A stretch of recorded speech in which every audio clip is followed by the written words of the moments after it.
नमस्कार, आप देख रहे हैं विजडम इंडिया न्यूज और इस बुलेटिन में आपका स्वागत करते हैं।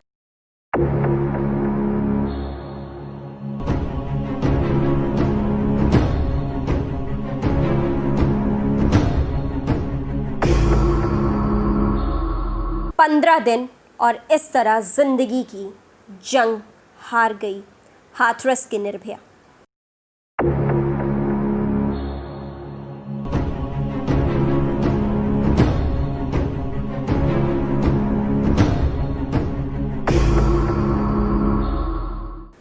हाथरस में 4 लोगों की दरिंदगी का शिकार बनी निर्भया ने आज दम तोड़ दिया। उसके साथ हैवानियत को इस कदर अंजाम दिया गया था कि उसकी जीभ कट गई और कमर की हड्डी तक टूटी। इस निर्भया को गांव के ही 4 दबंगों ने हवस का शिकार बनाया। पीड़िता की मौत हो जाने के बाद इस मामले से सियासत में उबाल उठ चुका है। कानून व्यवस्था को लेकर योगी सरकार विपक्ष के निशाने पर है।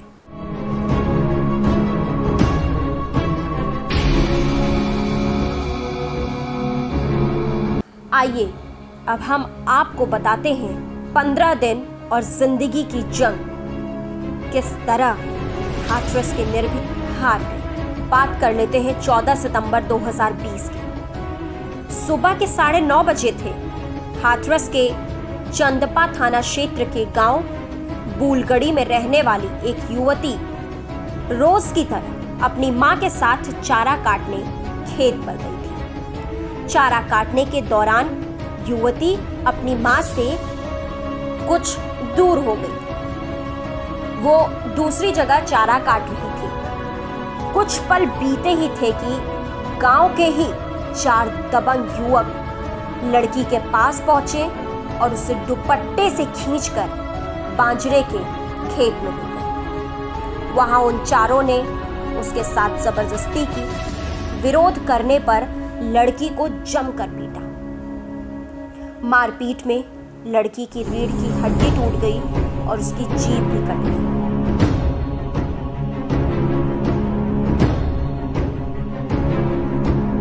सितंबर 2020 लड़की का ऐसा हाल किसने किया? पुलिस इस सवाल का जवाब तलाश रही थी।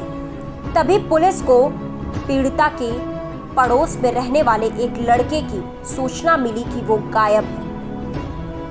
पुलिस शक के आधार पर उसकी तलाश में जुट गई और पुलिस को बड़ी कामयाबी मिली। इस घृणित कांड को अंजाम देने वाले आरोपी ठाकुर संदीप सिंह को गिरफ्तार कर लिया गया।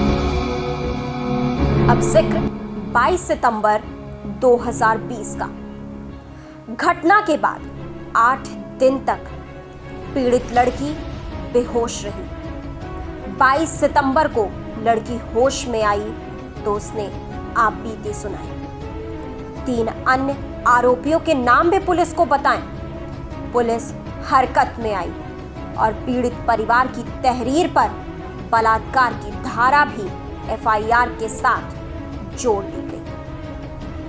आरोपियों की तलाश शुरू कर दी गई।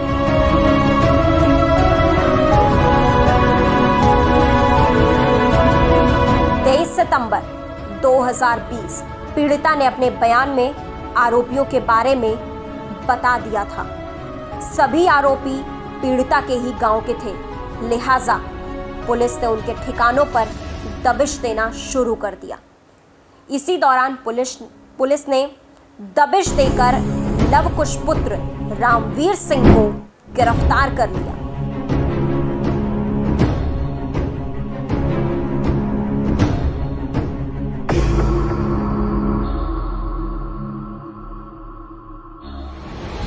सितंबर 2020 पुलिस ने संदीप और लवकुश को गिरफ्तार कर लिया था, लेकिन अभी भी 2 आरोपी फरार चल रहे थे। लिहाजा उनकी तलाश में लगातार दबिश दी जा रही थी। उधर सूबे की राजनीति भी इस मामले पर गर्मा चुकी थी। विपक्ष के तेवर और तीखे नजर आ रहे थे।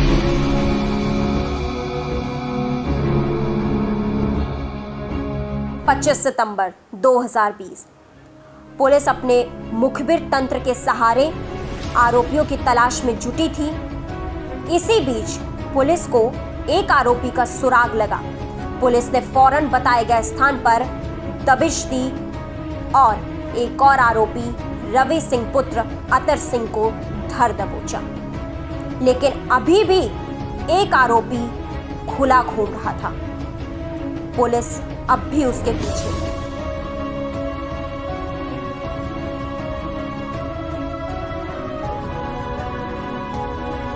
छब्बीस सितंबर 2020 पुलिस शिद्दत से चौथे आरोपी की तलाश कर रही थी, जो पुलिस से भाग रहा था।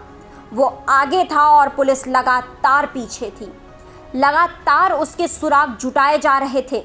इसी दौरान एक गुप्त सूचना के आधार पर पुलिस ने एक जगह छापेमारी की और चौथा आरोपी राम कुमार उर्फ रामू पुत्र राकेश सिंह पुलिस के हत्थे चढ़ गया। 27 सितंबर 2020 उधर अलीगढ़ मेडिकल अस्पताल में पीड़ित लड़की की हालत बिगड़ती जा रही थी। वहां के डॉक्टर उसे अब संभाल नहीं पा रहे थे।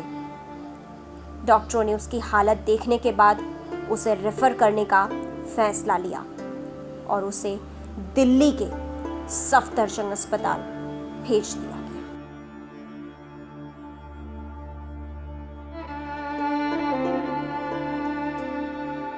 28 सितंबर 2020 चारों आरोपी अब कानून के शिकंजे में फंस चुके थे।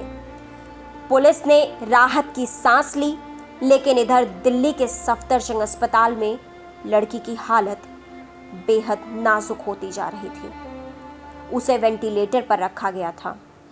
इस मामले को लेकर कांग्रेस ने योगी सरकार के खिलाफ मोर्चा खोल दिया था। यूपी में इस घटना के विरोध में धरना प्रदर्शन तेज हो गए थे।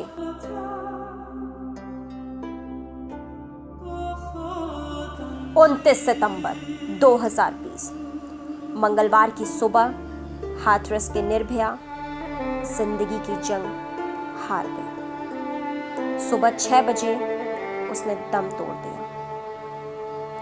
निर्भया हमेशा के लिए खामोश हो गई। मौत उसे अपनी आगोश में लेकर हमेशा के लिए चली गई। उसका इलाज करने वाले डॉक्टरों ने कहा कि लड़की की हालत बेहद गंभीर थी। उसे बचा पाना बहुत मुश्किल था। उसे वेंटिलेटर पर रखा गया था। सुबह 6 बजे निर्भया की सांसें थम गईं। इसके बाद शव को पोस्टमार्टम के लिए भेज दिया।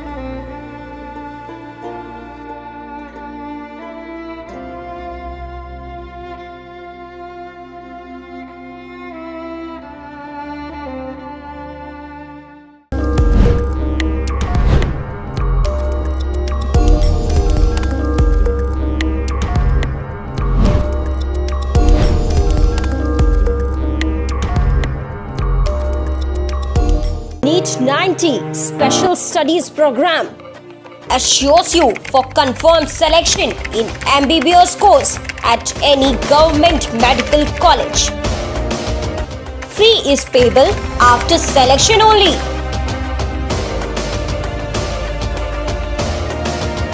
For more details, call to 9821992903 or visit our website www.neet90.com.